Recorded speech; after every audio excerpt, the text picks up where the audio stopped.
Wednesday Sports Show, the SANFL has been blistering in its first 3 rounds. Of course, Norwood ventured up to Port Lincoln on the Eyre Peninsula on the weekend to play against West Adelaide. We were fortunate enough to get the CEO of the Norwood Footy Club, one of the best administrators in Aussie rules footy, in with us, Fantasia. Fanta, how are you? Thanks, Phil. Great to be with you guys today. Mate, always great to chat with you. Mate, it's a big venture when you've got to relocate, not just your team, but you've got to relocate another team, Westies as well, up to the Eyre Peninsula. The expense is pretty big. What drew you to have the game up there? Well, you know, it's interesting because the Eyre Peninsula itself has been such a marvellous, area for footballers to come through.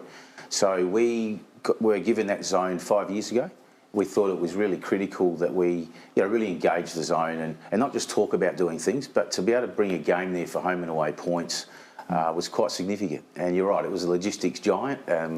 The club took on the task of doing it, fully funded it, both teams, officials, the whole lot. So, and it was a great result, really. I mean, apart from the win, that was the best result. But yeah, just the way it was received and the crowd that came along and the feel, the support from local business has just been extraordinary. Peter Teakle Wines have jumped in. We actually played for the Peter Teakle Cup, which was something we did, and it was Anzac round. So that's significant in its own right. Both teams went to the dawn service on Monday morning, and it was just a great feel and a great engagement with the community. One of the because it was Port Zone, that was, and they got some, as you mentioned earlier, some fantastic players from that area down that way. There's been some. We could name a few, couldn't we? Oh, you just keep quite going easily. Yeah. Some stars, absolute stars. You know, Bez, honestly, if you put it in mining terms, it's like having a gold vein that runs right through the middle. Exactly. So from our point of view, it's so important to connect. Yeah, and we spoke to somebody from Norwood, I think, last year, and we were saying how have you approached that, because it's been Port Zone for a long time.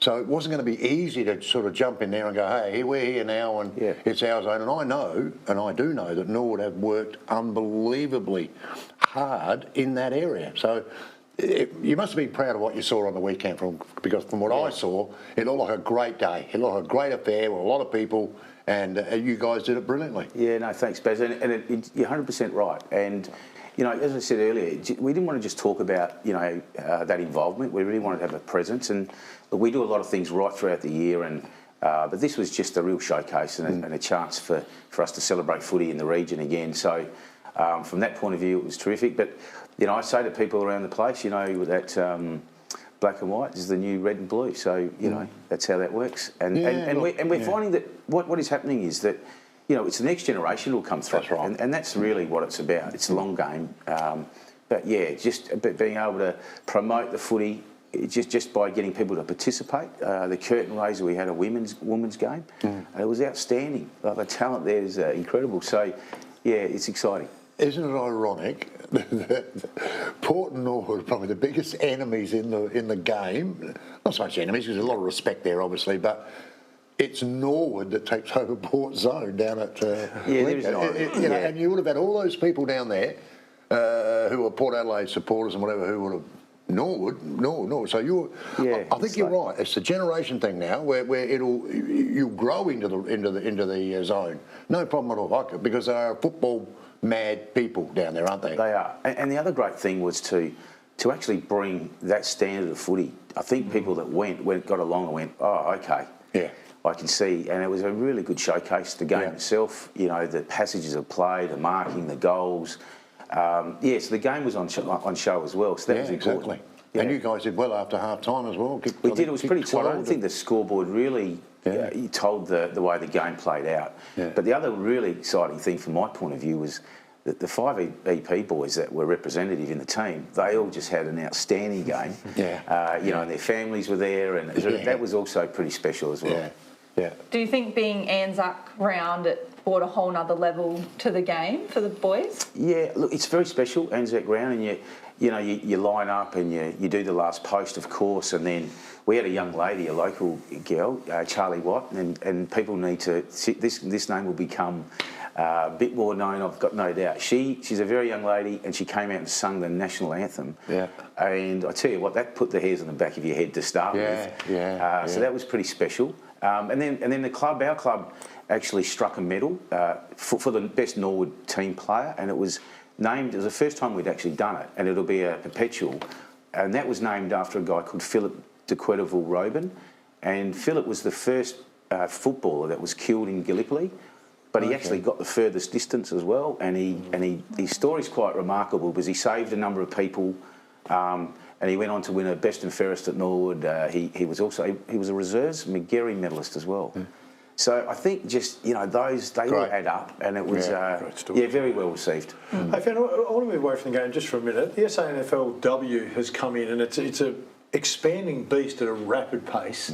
And I'm just wondering, it's not just your club, but all the clubs I speak to, how you support that, because it's not making money, but they need staff and they need a lot of people around. How's the Norwood Footy Club found trying to handle that? Yeah, I think it's important, Phil, that firstly, every club has embraced it. They've really grabbed it. Not just our club. I mean, you see it across the board. We've really jumped in, and we were that proud of winning the first, the inaugural one, and subsequently our coach has gone on he got picked up by Collingwood, and he was coaching there now. So we've seen some real genuine, career path stuff that's come from it. We've had 2 girls that have reached 50-game milestones, which is remarkable. But where the challenges are, it's actually through things like infrastructure. Finding grounds. And when you play is always going to be an interesting kind of debate. And I know right now the AFLW are looking to even change their whole season as it comes forward. So that's one of the areas that we'll be discussing as a collective to try and better understand when's the best time to drive those competitions and the opportunity. It's all about opportunity for the young ladies, and what I have seen first up is that their appreciation is so different, and that doesn't mean the boys don't quite get it, but the girls seem to be very appreciative, and they're just hungry. They're sponges for information. It's fantastic to see.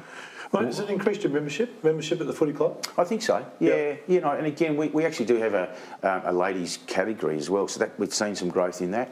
But yeah, look. What I just love is the way that the whole game is just matured around that, because mothers that play are going to encourage their kids to play, and I think that's another important part for just how the whole thing works over the next generations as well. Just quickly to wrap it up, mate. If I was watching the show right now and I want to become a member of the Norwood Footy Club, how do I go about that? Yeah, thanks, Phil. I mean, memberships are so critical to all our clubs, and we don't want people out there just being fans. We want you to really support your clubs, and so you can get on their web pages. All the clubs have got their membership directly through their web pages. So just go on to norwoodfootyclub.com.au. Love you to get on board, all those football fans out there. Look, there's a lot going on at Norwood at the moment. You may or may not know that we actually launched for the first time when we played Port Adelaide a week ago under lights. It was a televised game. We have now got LED signage around the ground, as well as our big LED screen. So, we're all about fan engagement and trying to get people along that can enjoy the atmosphere of the night, the day, and also provide for commercial opportunity for people to really get some bang for their buck. So, Fan, you've always been innovative, mate. Won't be long, the drones will be out there. I can see it all coming. You're working on the roof somewhere. Right. There'll be something out there at the Norwood Footy Club that no one else has got. Always appreciate your time, mate. We know you're a busy man. Stay with us. Still, a little bit more to come.